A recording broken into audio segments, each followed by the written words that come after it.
You wake up and you're already exhausted. The body gets up, but the mind drags chains. The day hasn't even started and everything in you already weighs. The thought, the chest, even the silence. You look around and everything seems normal. Work is waiting for you. Your phone vibrates with demands disguised as opportunities. And the world keeps telling you, come on, you can do it. But here's a truth that perhaps no one has told you. You are not just tired, you are sick. And the illness is not just in you, it's in the entire society. We live in an era where suffering no longer has a face. There are no bars, no bosses shouting, no direct repression. But there is something more cruel. There is the invisible imperative of performance. You have become your own oppressor. What was once an external order has turned into a constant whisper inside your head. And that whisper says, you need to do more, be more, produce more, don't stop, never stop. Byung-Chul Han calls this the society of performance. A system where you believe you are free, but in reality, you are more trapped than ever. Trapped by the idea that every second must be useful, every action must yield results, every breath must take you somewhere. And if you stop, if you fail, if you rest, then you believe you have no value. Positivity has turned into poison. Freedom has turned into handcuffs. And the ability to do everything has become the condemnation of never being able to stop. Do you feel guilty when you're not producing? Anxious when you're not responding to messages? Frustrated when you don't meet your own goals, even when no one is demanding it? This is not just stress. This is not just fatigue. This is burnout. But not the kind of burnout that a weekend break can solve. It's existential burnout, the one that empties you inside while you pretend to be normal on the outside. And if all of this sounds familiar, it's not a coincidence. It's because you are inside the system. And the system wants you to believe that this is normal. But it's not. This video is a call, not for you to produce more, but for you to wake up. Because maybe, for the first time, someone is telling you, you are not weak. You are just trying to survive in a society that makes sick those who try to be strong all the time. Take a deep breath. We're going to talk about this, and you are not alone. For a long time, power used shouts. There were prisons, barracks, factories, asylums. There were clear orders. Sit down, be quiet, obey. Michel Foucault called this a disciplinary society. The logic was simple. Someone commanded, you obeyed. There was a you can't watching you, pruning you, shaping you. But this world, the one of visible prohibitions, is disappearing. What has taken its place is something much more sophisticated and much more cruel. Today, almost no one prohibits you from anything. No one tells you that you can't. On the contrary, they tell you that you can do anything, that you are free, that you have unlimited potential, that it's just a matter of effort, of focus, of discipline. And this message seems positive, motivating, but it carries a hidden trap. When everything depends only on you, any failure is also your fault. This is the essence of the performance society, the era we live in now. The prison has no walls, but it has goals. The punishment is not physical, it is psychological. And who demands from you is yourself. You have become an entrepreneur of yourself, as Byung-Chul Han says. And what's the problem with that? An entrepreneur can never stop. They can always improve. They can always grow. They can always do more. This puts you in an infinite race, with no finish line, no rest, no truce. Have you noticed how even leisure has become a goal? Reading is good, but now it has to be productive reading. Meditation needs to be a performance technique. Exercise has become a mandatory task. Even sleep has turned into a battlefield.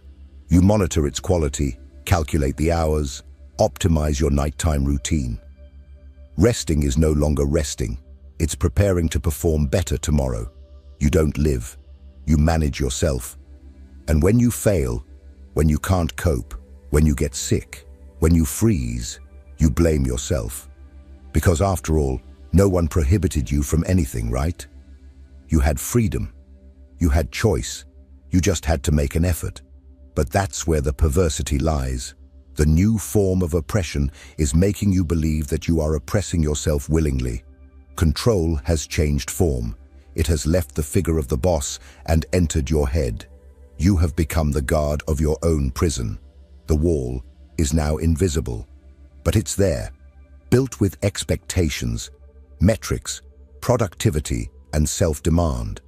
And this wall is even harder to break because you no longer know where the system ends and where you begin. But if all of this is crushing you from within, it's because there is something deeply wrong with this model. Because it is not natural to live in war with yourself, and this silent war is leaving marks on your mind, on your body, on your soul. And that's what we will talk about next. Because this exhaustion that consumes you does not come from an external enemy. It comes from within, and it is fed by something that seems harmless, but is not: excessive positivity. If this content is making sense to you, click the subscribe button and subscribe to the channel. Thank you for your support. You learn to smile while falling apart inside. To say that everything is fine when you are actually on the brink of collapse. To maintain an image of control, efficiency, and enthusiasm, even when everything in you screams for a pause. And do you know why?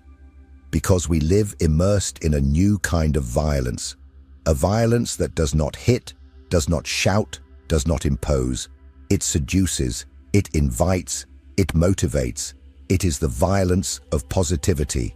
Byung-Chul Han warns us, the 21st century is no longer dominated by diseases caused by repression.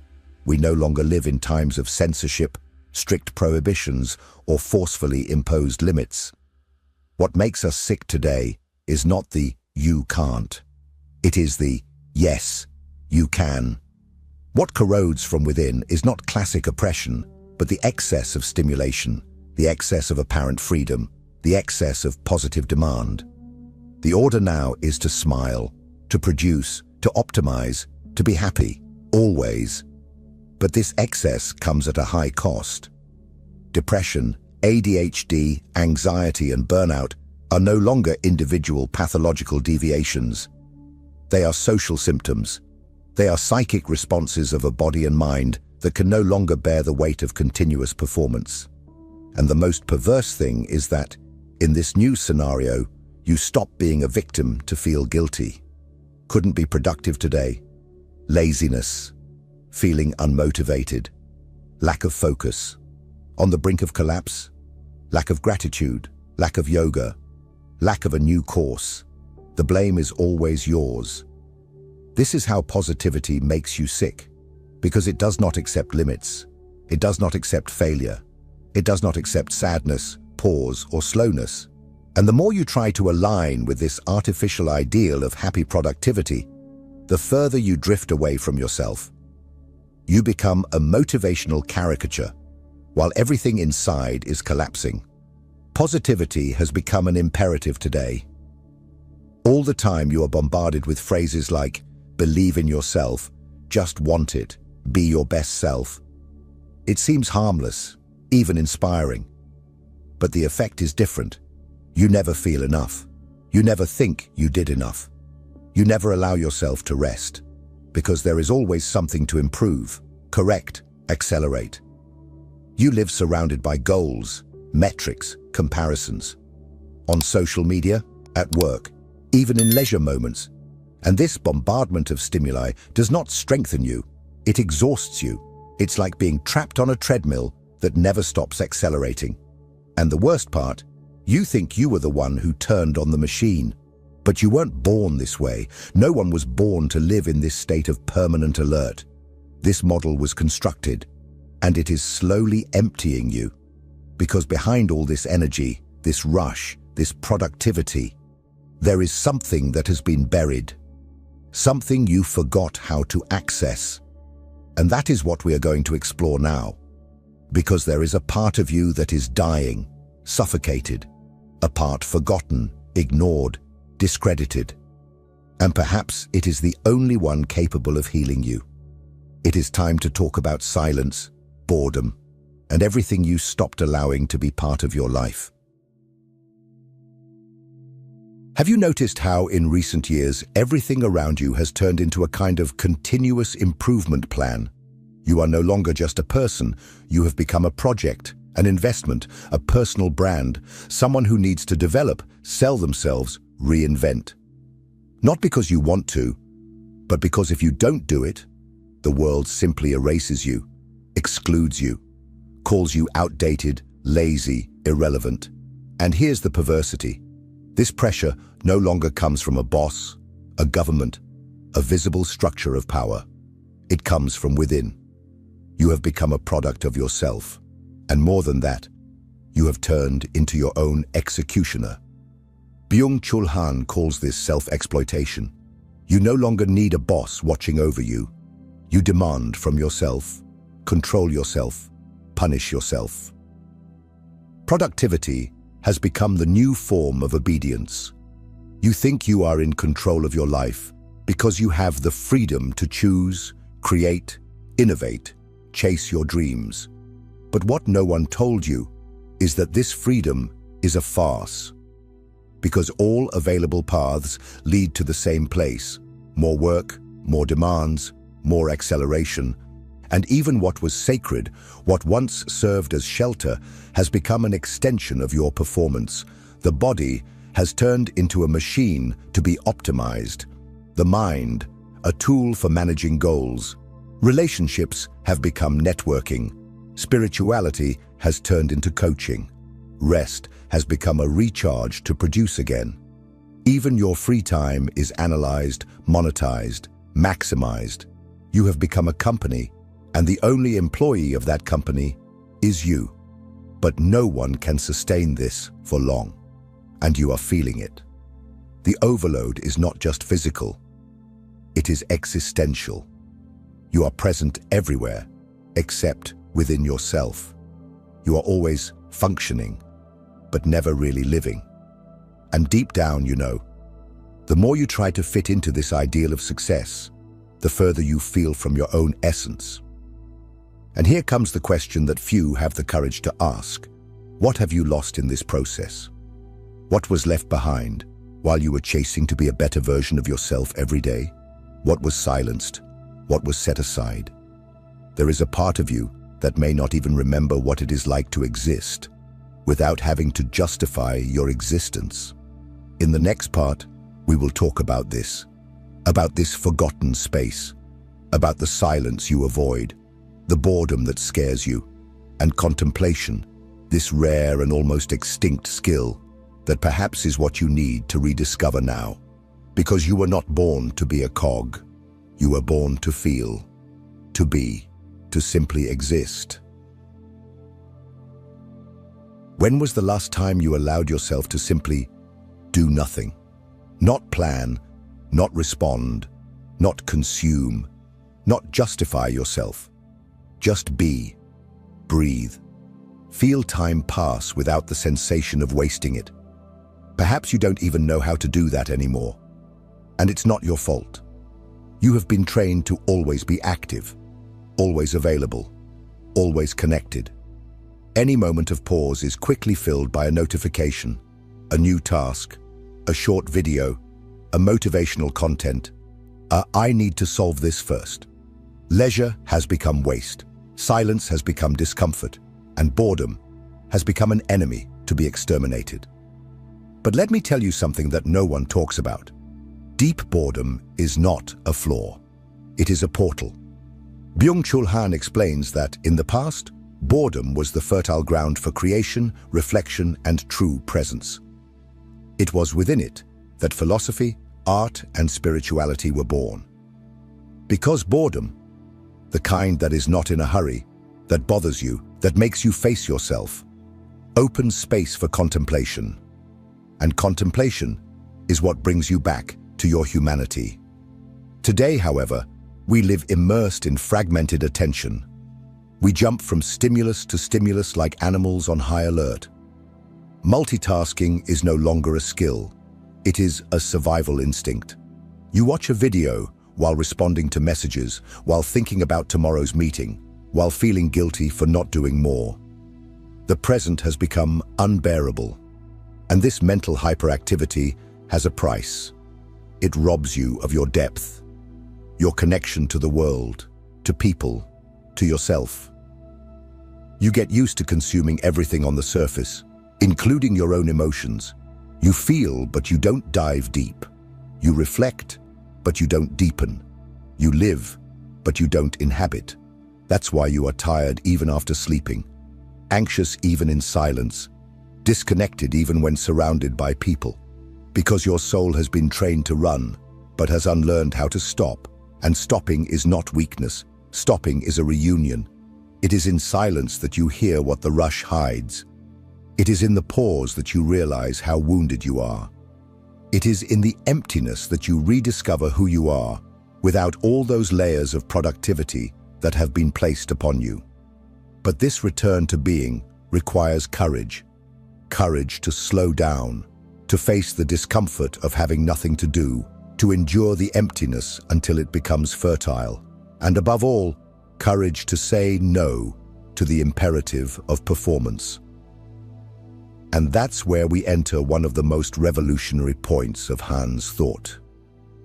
A concept that may seem strange at first glance, but that perhaps contains the only real way out of this crisis we are living. The not being able as a form of freedom. In the next part, we will understand why stopping can be the most powerful act you can commit, and why, perhaps, the true rebel of our era is the one who has the courage to do nothing. If what you're hearing resonates with you, you'll find real value in my ebook, Beyond the Shadow. It breaks down Jung's core ideas and gives you tools to understand yourself more deeply. Link is in the pinned comment. You have been trained to believe that freedom is the ability to do everything, that the more possibilities you have, the freer you will be, that the ideal life is one full of achievements, movement, and autonomous decisions. But what no one explained to you is that this excess of power, choice, and initiative is also a prison. And perhaps it is the most disguised and dangerous of all. The logic of our society is simple. If you are not doing something, you are wasting life. Everything must have a purpose, a utility, a result. Even rest needs to justify its existence as energy recovery. Even silence needs to be sold as strategic self-care. Everything needs to make sense. Everything needs to be profitable.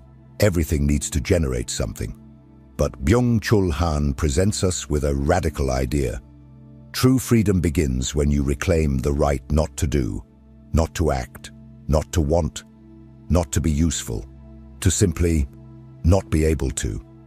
This seems counterintuitive, doesn't it? After all, we spend our whole lives trying to achieve the power to do, the power to travel, the power to produce, the power to achieve, the power to decide. But the power to do has become an imperative. You can, so you must. And what if you don't want to? What if you can't? What if you are simply tired?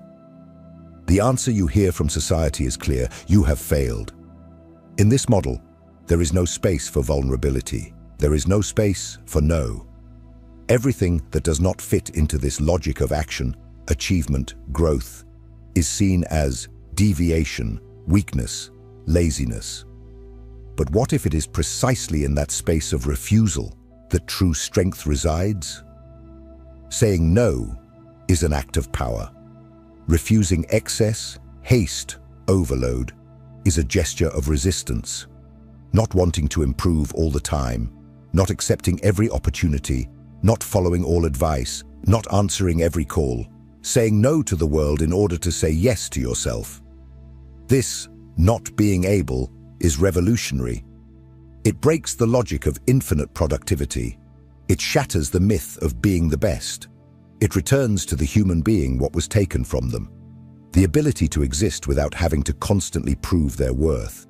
And when you allow yourself that no, something changes inside. Anxiety gives way to silence. Guilt yields to presence. The rush transforms into breathing. You no longer need to chase after yourself because you are already here, whole, now. But don't be fooled. This freedom is not comfortable because it requires confrontation. It requires you to look at the void and say, I accept not to be everything. I accept not to do everything. I accept to just be. And this goes against everything you have learned until today. That's why many become ill trying to free themselves without realizing they are just swapping one set of shackles for another. The true challenge is not to do more. It is to be able to stop, to be able to let go, to be able to say, enough. But when you start to see the no as liberation, something is revealed. A clarity that was covered by noise, a strength that does not come from overcoming, but from surrender. A peace that only appears when you refuse to keep fighting against yourself. And that is where we reach the deepest truth of all this. One that you may have already felt, even without knowing how to name it. The burnout you are experiencing is not just tiredness. It is the symptom of a failed way of life. It is a cry for help from your soul. If you have made it this far, it's because something inside you is screaming. Perhaps silently, perhaps stifled. But it is screaming. Because you realize, even if vaguely, that something is very wrong with the way we are living. And I will tell you plainly, what you feel is not weakness. It is not incapacity. It is not a lack of mental strength. It is a natural response to a system that demands the impossible and labels as failure those who cannot deliver. You are not failing because you are tired. You are exhausted because you have been pushed into a life model that consumes every last drop of your emotional, psychological, and spiritual energy. A model that has turned each individual into a production machine, a showcase of performance, an avatar of success. And in this mad race for an unattainable ideal of achievement, what is lost is the most precious, meaning. Byung-Chul Han is clear in saying that burnout is not an anomaly. It is not an exception. It is the most evident symptom of a collective existential crisis. It is not the collapse of a few too sensitive or too disorganized individuals. It is the collapse of an entire social logic based on self-exploitation, the cult of efficiency, and the disdain for silence, leisure, and inner life. You are not alone. This pain you carry, this fatigue that doesn't go away, this feeling of emptiness, even when everything should be fine, is not your fault. It is a cry from your body and soul asking for a different rhythm, a different perspective, a different way of being in the world. And this way begins with a simple yet powerful choice: to refuse to continue living the way things are. Perhaps you still don't know how to get out of this. Perhaps everything I have said so far has touched you in some deep place, but you don't know what to do with that feeling. That's okay. The first step is not to act. The first step is to recognize, to feel, to allow yourself to look within without filters, without defenses, without justifications. And if you identified with all of this, if this video spoke to something you didn't even know you needed to hear, I want to ask you one thing. Comment down below. Tell me how you're feeling. Tell me if this resonated with you. Because when we share, we recognize ourselves. And when we recognize ourselves, healing begins. Keep watching the next video. It is important, just as much as this one. Because transformation does not happen all at once. It happens in layers, in conversations, in reflections that accumulate until one day you wake up different, more whole, more aware, more free.